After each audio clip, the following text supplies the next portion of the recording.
ketemu lagi sahabat kreatif. Kali ini kita akan bahas tentang opini ya. Nah, sahabat kreatif, pernahkah kalian membaca koran? Saya yakin kita semua pernah membaca koran ya. Kalau di Pontianak pasti koran yang biasa kita baca Pontianak Post.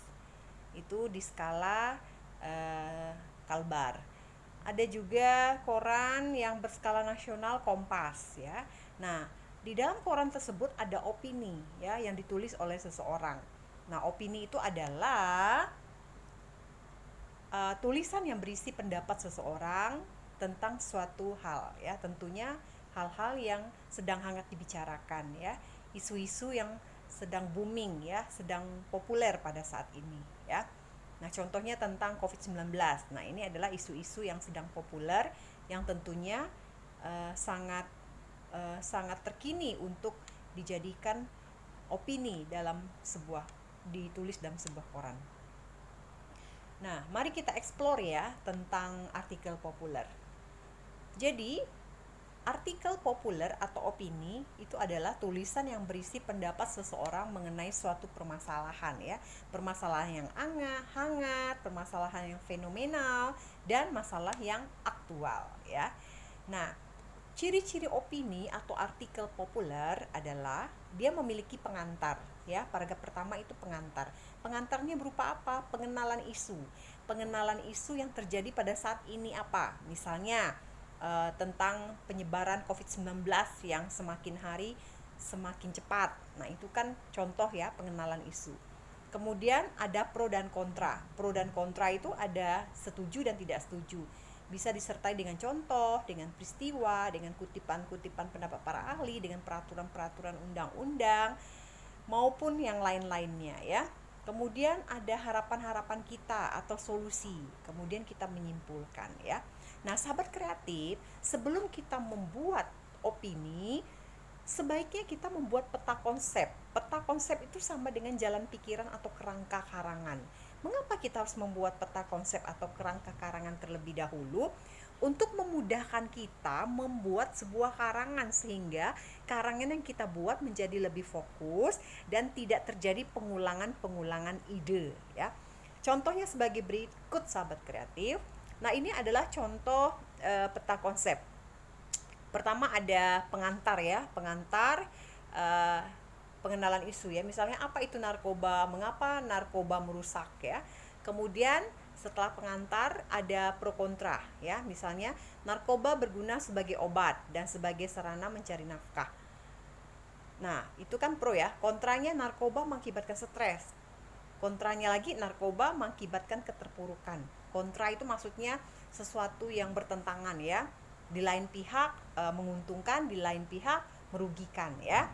Kemudian judul yang tepat misalnya kita beri di tengah-tengah ya. Narkoba mutiara bagi pecandunya. Itu judul sebaiknya membuat pembaca lebih tertantang atau penasaran untuk membaca artikel yang kita buat atau opini yang kita buat ya.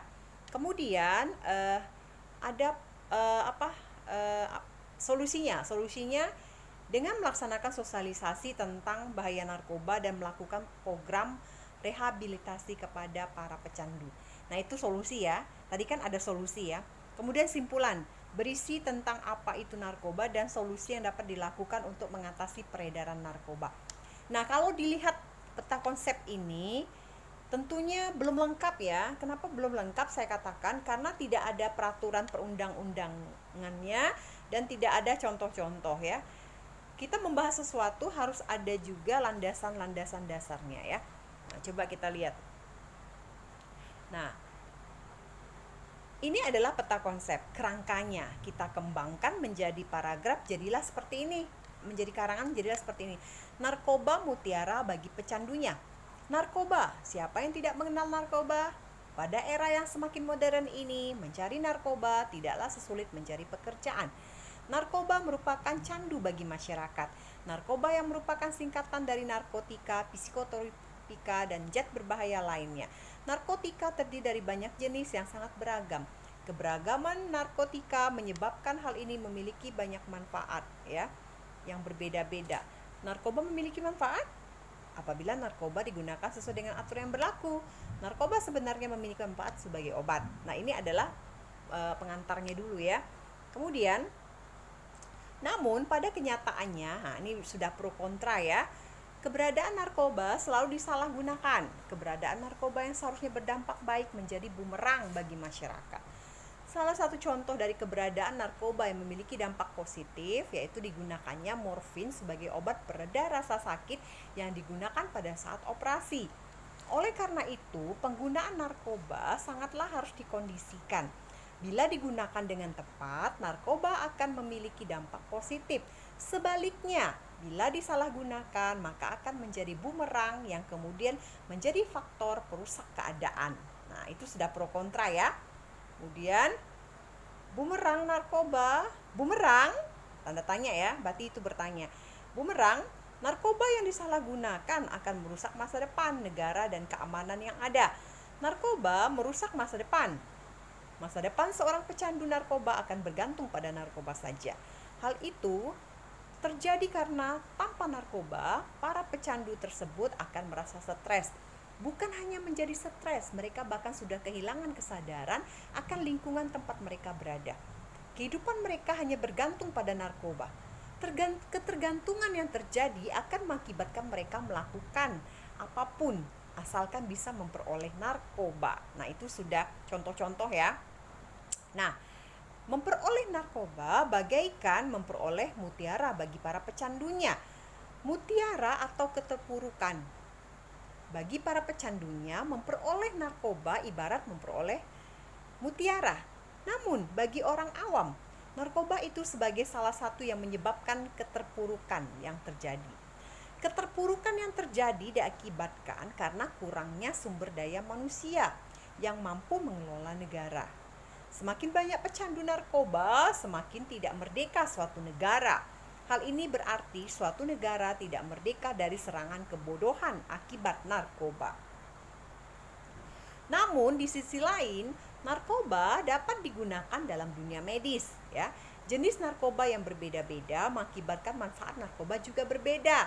Salah satunya adalah morfin yang mana pada saat perang digunakan sebagai obat pereda rasa sakit. Pada era modern ini, narkoba justru dimanfaatkan sebagai alat mencari nafkah.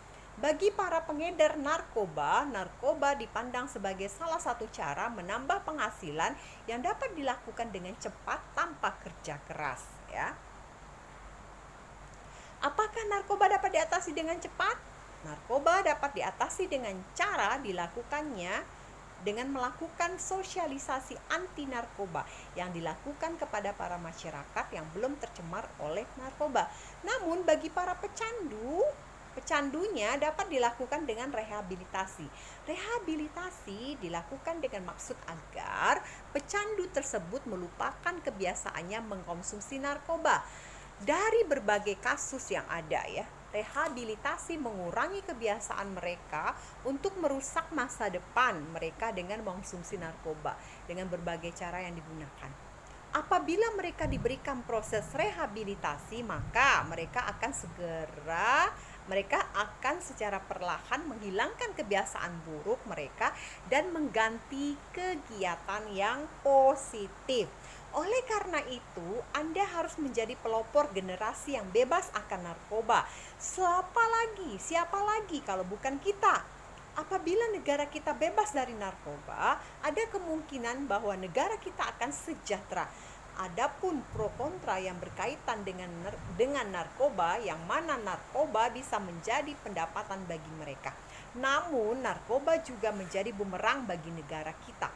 Oleh karena adanya pihak yang bertindak sebagai penambah nafkah melalui narkoba, maka hal ini memperbanyak keberadaan narkoba di negara ini. Marilah kita bersama-sama memberantas narkoba yang kian hari kian membanyak. Jangan sampai narkoba menjadi menjamur di negara kita. Mutiara bagi pecandunya akan lenyap bila kita komitmen memusnahkannya. Nah, sahabat kreatif, contoh pengembangan opini berdasarkan peta konsep tadi, jika kita lihat ya, belum sempurna. Mengapa? Karena penggunaan kata-kata di dalam opini ini terdapat penggunaan kata-kata yang tidak efektif ya. Ada beberapa ya. Nanti akan kita analisis ya, tugas kita menganalisisnya. Nah, sahabat kreatif, berdasarkan peta konsep yang tadi kita lihat, ternyata di dalam peta konsep tersebut tidak memasukkan adanya kutipan ya. Kutipan baik berupa peraturan perundang-undangan ya. Karena untuk membuat opini lebih baik kita menggunakan landasan-landasan. Karena dengan demikian opini kita semakin bisa diterima oleh orang lain ya. Karena opini harus menyertakan bukti-bukti ya. Nah, sahabat kreatif, peta konsep yang benar kita perbaiki ya. Yang tadi itu kan tidak ada undang-undangnya. Nah, di sini pertama yang satu ya, pengantar ya, pengenalan isu apa itu kejahatan narkoba. Kemudian yang kedua, undang-undang yang mengatur kejahatan narkoba ya. Kemudian pronya adalah ganja yang dimanfaatkan sebagai obat ya.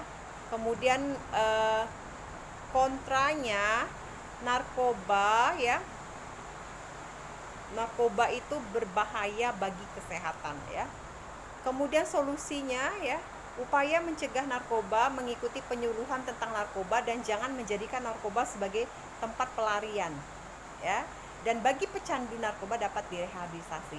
Kemudian ada undang-undang ya, undang-undang tentang narkoba yang tidak membedakan antara pengedar dan pemakai ya.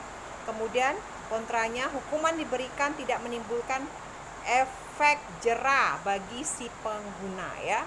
Kemudian solusinya kita sebagai masyarakat harus berpikir sebelum menjadi pengedar atau pengguna narkotika, karena ada undang-undang yang berlaku dan dapat menimbulkan kerugian. Nah, ini peta konsep ini lebih lengkap menurut saya. Kenapa? Karena dicantumkan peraturan perundang-undangannya ya. Jadi membahas sesuatu sebaiknya kita sertai dengan bukti-bukti yang akurat, misalnya berupa undang-undang atau landasan-landasan hukum yang memperkuat opini kita ya. Nah, sahabat kreatif, coba kalian latihan ya. Jadi sebelum kalian membuat opini atau artikel populer, lebih baik kita buat terlebih dahulu peta konsepnya ya, seperti contoh yang sudah saya jelaskan ya. Ini yang lebih lengkap ya. Jadi intinya adalah untuk membuat opini kita harus paham dulu apa yang akan kita kupas ya. Masalahnya haruslah masalah yang terkini, bukan masalah yang sudah tidak hangat dibicarakan oleh orang. Oke ya sahabat kreatif, demikian ya yang dapat saya sampaikan. Ingat, untuk membuat opini atau artikel populer kita menggunakan penunjuk.